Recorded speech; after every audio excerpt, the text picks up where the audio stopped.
Kunne du tænke dig at vide, hvad Lego de har med præcis den her bil at gøre? Ja, så skal du altså se med i dag.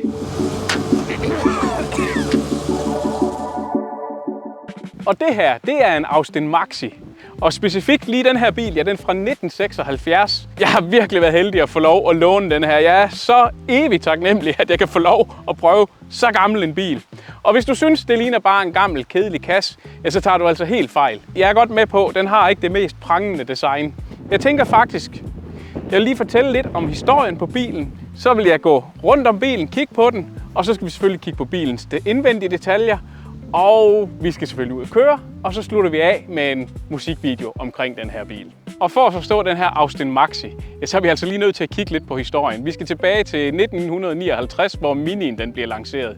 Det er jo på en eller anden måde et punkt i bilhistorien, hvor man har gjort nogle ting helt anderledes. For Alec Issigonis, der har skabt Minien, ja, han har jo lagt motoren ud foran, og der er forhjulstræk. Motoren ligger på tværs.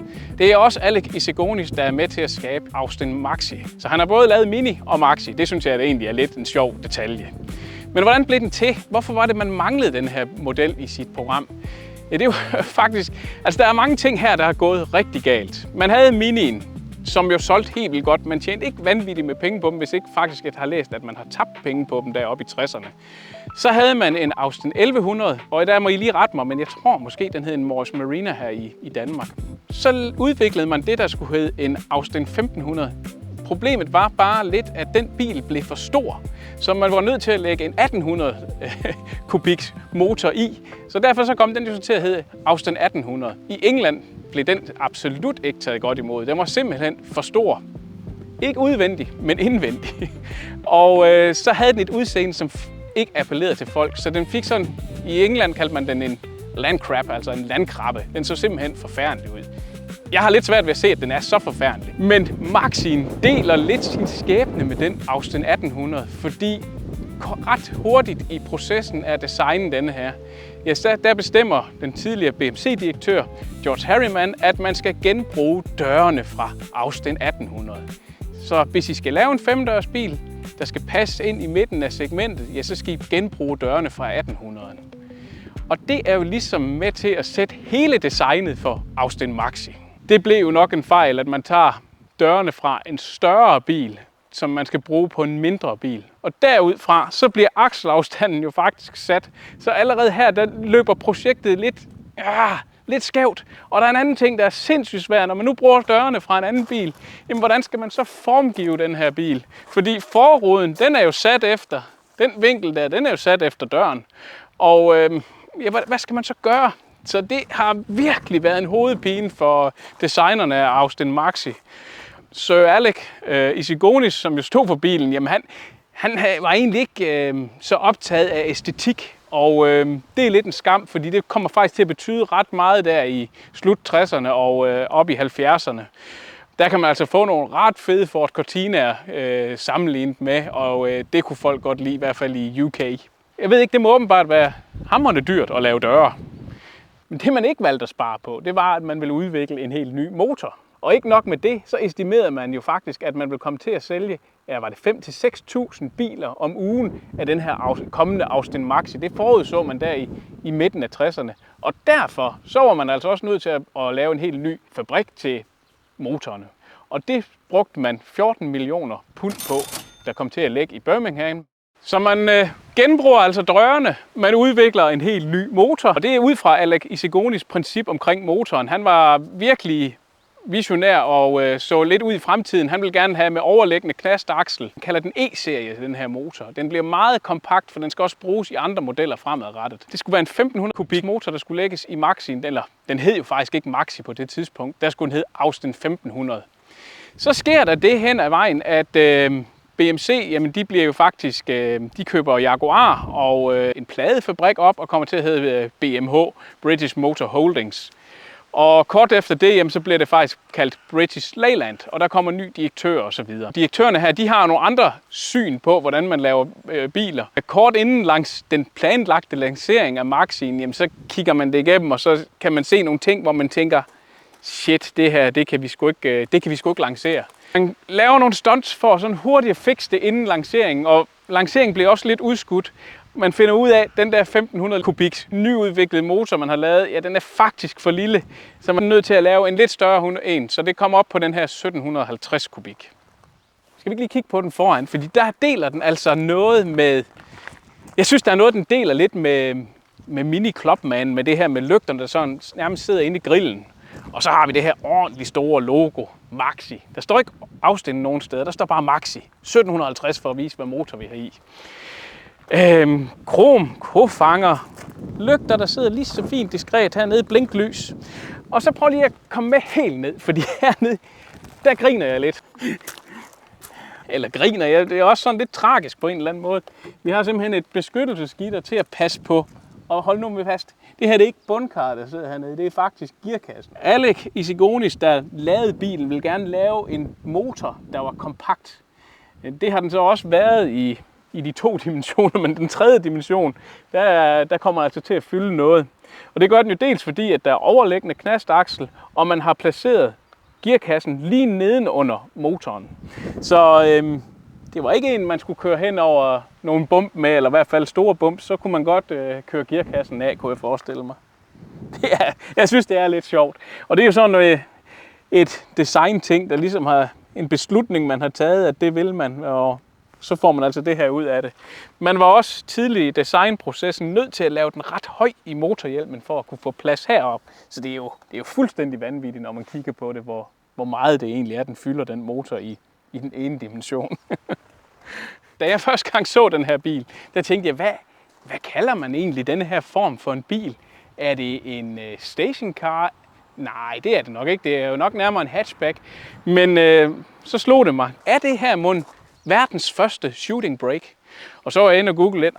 Det er det ikke helt alligevel, fordi man kan egentlig ikke kalde en 5-dørs bil for en shooting brake.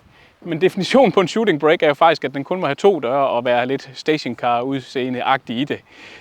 Og der kan man jo kigge til et par andre britiske biler, en Aston Martin DB5 shooting brake, eller en Reliant Scimitar, som jo også er sådan en meget speciel britisk bil, vil jeg sige.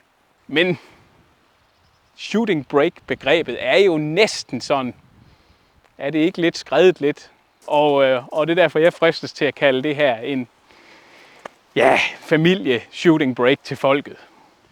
Og så prøver jeg lige at se denne her bagende. Der er mange ting herom, jeg synes, der er sådan helt vildt specielt. For det første har vi nogle sådan semi-udvendige hængsler.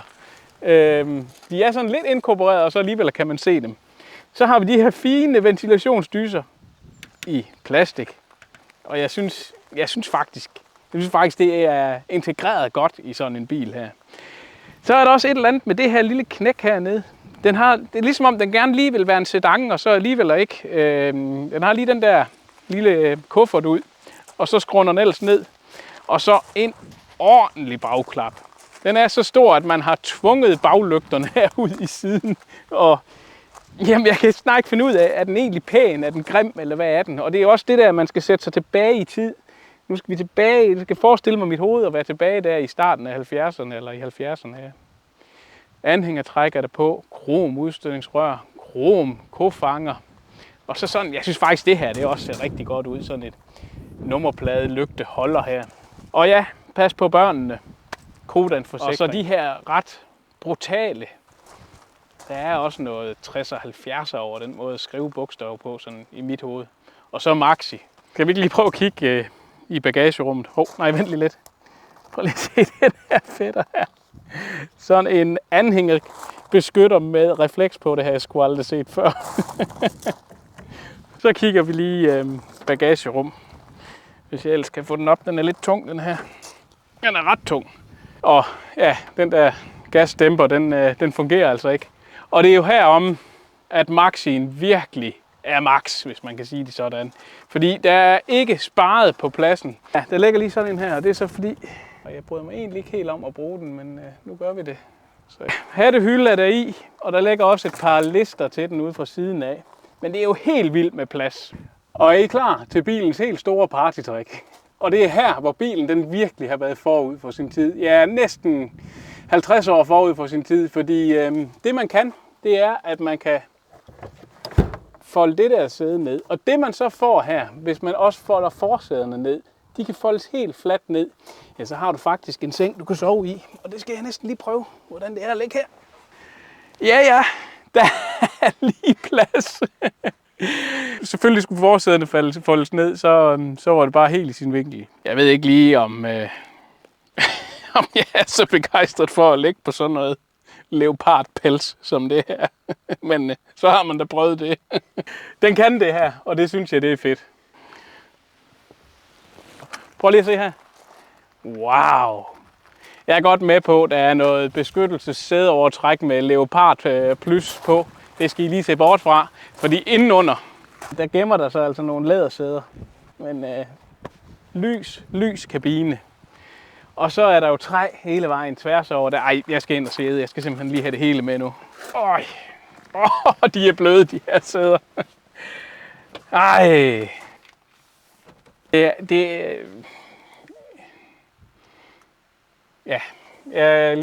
jeg har lige tabt ordene lidt, og det har jeg, fordi man kan godt, jamen jeg ved snart, det er en stor bil det her, og det er en lille bil på samme tid. Det er en familiebil. Det er egentlig, det kan godt være, det er nu, vi skal tage historien med, hvorfor jeg har startet med de Lego-klodser, fordi det her, det er faktisk en direktionsvogn, der har kørt ved, altså den specifikke bil her fra 1976, direktionsvogn, der har kørt hos Lego.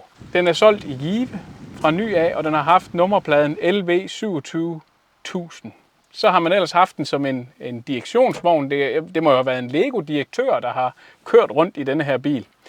Bilforhandleren, som har solgt den, har så købt den tilbage igen efter noget tid, hvor vedkommendes kone, det er faktisk hende, der står herude på døren, Birte Bosenbæk, hun har kørt i den som hendes konevogn, og muligvis haft børn i bilen. Så, jeg håber, det er i orden med dig, Birte. Jeg har ikke spurgt dig, om jeg må nævne dig, men det håber jeg, det er ok. Ellers så må du lige sige til, så må vi jo få det ud af videoen igen. Men man bliver altså ramt, jeg bliver ramt lidt af sådan lidt ældre direktør herinde, og det er måske også historien, der lige binder sig fast i mit hoved, for jeg tror jo ikke, det har været sådan en executive car. Der skulle man jo op og have en Austin 1800 i stedet for. Og så sidder der det her British Leyland logo, vindmøllen eller solen, eller hvad man kalder det, turbine med et L indeni.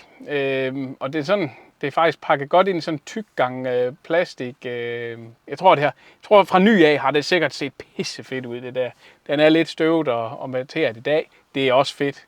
Men, og et ordentligt rat, og det er sådan lidt alternativ læderret, kan man godt sige. Det er sådan med nærmest nogle små knapper, man kan lide. Det har jeg aldrig set før, det her. Jeg ved ikke, om det er sådan eftermonteret læderret. Den billige version af eftermonteret læderret. Og så kan jeg meget godt lide træpanelet her. Og her er man jo slet ikke i tvivl om. Det her, det er i hvert fald træ. Det er jo næsten taget ud af sådan en planke. Og man kan se skruerne og blæserdyserne. Jeg synes virkelig, jeg kan faktisk godt lide det her. Og også den her, at det er lige sådan et udhæng. Og en fin original radio.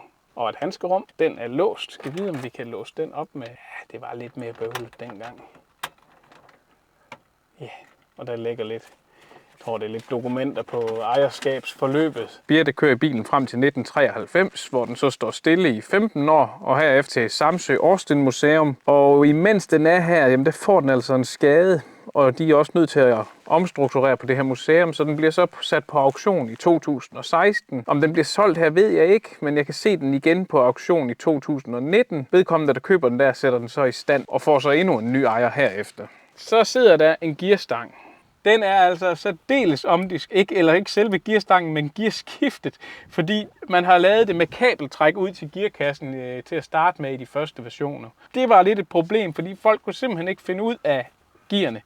Men en anden ting, der er med gearne i den, det er, at den blev lanceret med en 5-trins gearkasse som standard. Det er helt uhørt for den tid. Du kan ikke få den med andre end 5 gear. Og det var ikke engang noget, der sådan blev taget sådan vanvittigt godt imod. Der var faktisk næsten mere kritik. Hvad skulle man med det der 5. gear? Og er det ikke bare, glemmer folk ikke at få den op i 5. gear? Altså, det var ikke noget, motorjournalisterne, de jo sådan var begejstret for. Men kigger man i dag, så har du snilt 6 gear i en manuel gearet bil. Så det synes jeg, det er lidt fedt.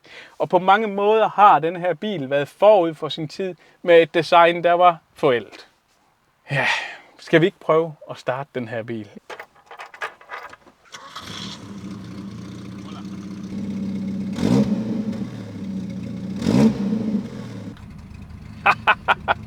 Jeg er nødt til at se motoren. Det her, den futter lidt. Der er et hul i udstødningen. Den skulle vist være kørt på et eller andet. Utrolig heldigt, at de ikke ramte gearkassen, og de kunne nøjes med udstødningsrøret. Så skal vi lige prøve at se motoren. Yes! Fin mekanisme til at holde det. Og her har vi den jo. En motor, der var udviklet til Maxien, deres E-serie i BMC. Den ligger på tværs, og så ligger den fuldstændig lige i midten af motorrummet.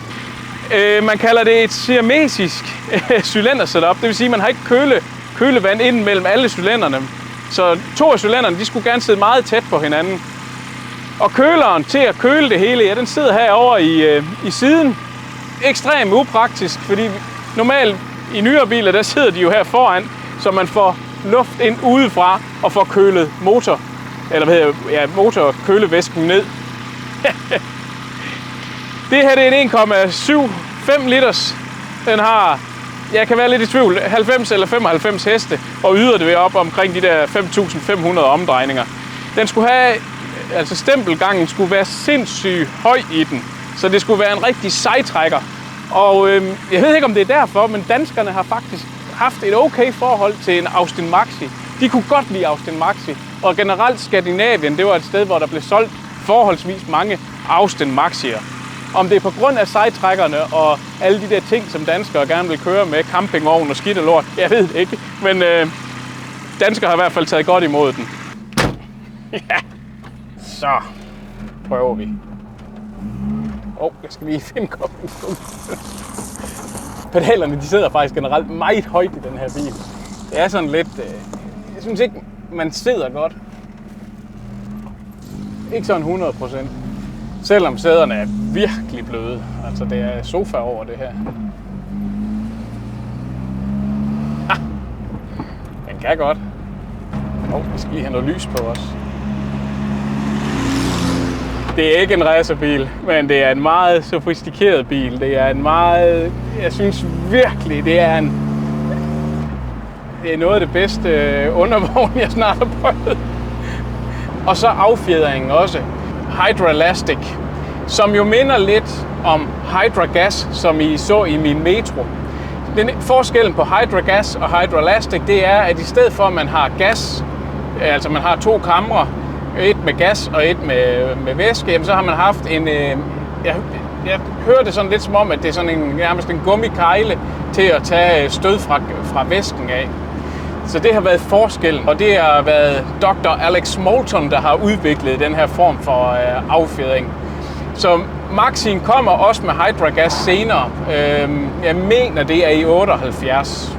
Det føles som en stor vogn, og det er det jo egentlig ikke engang. Ikke i moderne forhold. Der i 70'erne, der var bilerne jo ikke så store. Så selvom det her det bliver betegnet som en større mellemklassebil, så er den faktisk præcis samme længde som den aller sidste Ford Fiesta. Det må være Mark 9. Så det er sådan lidt mærkeligt at sidde i den her bil, hvor det egentlig er spandfuld af plads. Det er der jo ikke i en Fiesta. Og igen, det der med sikkerhed, dørene er jo ikke særlig tykke. Og så er det igen Alex Isigonis, der jo virkelig har forsøgt på at optimere pladsene. Det var noget af det. Egentlig brød han sig ikke om store biler og pynt og lir. Det var funktionalitet og praktisk design, han gik efter. Så ja, det var så bare lidt ærgerligt, at folk gerne vil have det andet. Men de vil også gerne have praktikken, eller det tror jeg gerne danskere. Danskere kan godt lide noget, der er praktisk. Du har kunnet køre med alt muligt i bagagerummet af den her bil. Jeg lige vil sige, jeg synes, jeg læste, at en, der havde kørt med en 3-personers sofa herom bagved. Det er jo helt vildt.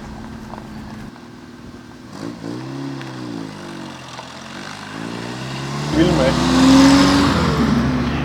Den her, den er virkelig lækker. Den kan jeg virkelig godt lide. Den er virkelig behagelig blød, og den er lige lavet til mig. Den specifikke bil her, ja, den er jo fra 1976, så det er jo sådan en af de senere udgaver. Egentlig så er Maxien, den blev jo produceret fra 1969 og helt frem til 81. Det er faktisk en ret lang produktionsperiode. 12 år for en upopulær model. Alligevel har man fået skibet 500.000 enheder afsted. Det er godt nok langt fra, hvad man havde forventet. Men jeg synes faktisk, det er okay taget dens omdømme fra start i betragtning. Motorjournalisterne svinte den jo til den første udgave. Og så hæfter det sig altså lidt ved sådan en bil, det vil jeg sige. Så det er med at komme godt ud af starthullerne, hvis man lancerer en ny bil. Og det fik Maxien altså ikke, og det der var ærgerligt, det var jo, at man fik forbedret de her ting under British Leyland. Kort før lanceringen, der ville British Leylands direktør Donald Stokes, han var faktisk virkelig i tvivl om, skulle man nu virkelig lancere denne her bil? Fordi han var egentlig ikke sådan særlig tilfreds med resultatet, man var kommet frem til. Men en og alene, at man har lavet en hel fabrik, hvor maskineriet kostede 14 millioner pund. Altså, der var virkelig proppet mange penge i udviklingen af den her bil. Så man var jo faktisk nødt til at sige, at vi trykker på knappen, og så lukker vi lige øjnene lidt for at se, hvad der sker.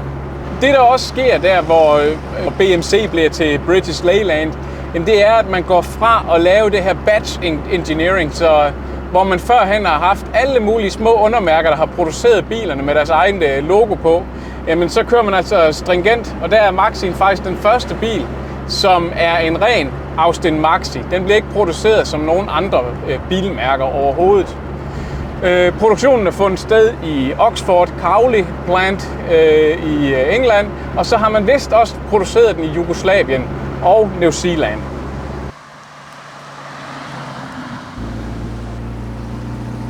Ja, den sejtrækker. Hold nu op, hvor den sejtrækker.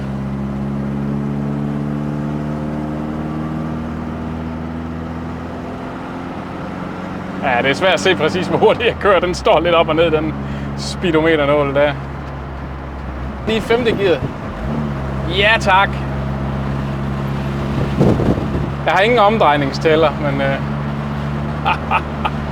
det kører sgu da bare. Hold kæft, mand. Jeg føler lidt, at jeg er Lego-direktør lige nu. Det gør jeg altså. Det er virkelig fedt, det her. Eller også bare bilforhandlerens kone. Og her til allersidst i videoen, der kommer der en Austin Maxi musikvideo. En sang, jeg har skrevet og genereret med AI, som I så kan høre. Og så jeg håber ellers, at I vil give videoen og bilen et like, subscribe til min kanal. Har du en Maxi-historie? Har du kørt Maxi? Jamen, så skriv den lige i kommentarsporet. Jeg synes, de der glemt at få dem er jeg helt vild med. Hen over Nordsøen kom du, solgte give af en bilsælger. Direktionsvogn hos Lego. Det var dit nye liv nu. Bagagerum fyldt med Lego. Godt det ikke valgte en Volvo. Hey, sikke en sejtrækker. Helt vild, dødlækker. Næsten sexy. Austin Maxi. Da Danmark var købt tyndt i Lego-regi. Købte bil, forhandleren dig tilbage. Blev konevogn, og hun var glad. Så kunne alle børnene være med. Når hele børneflokken skulle på tur,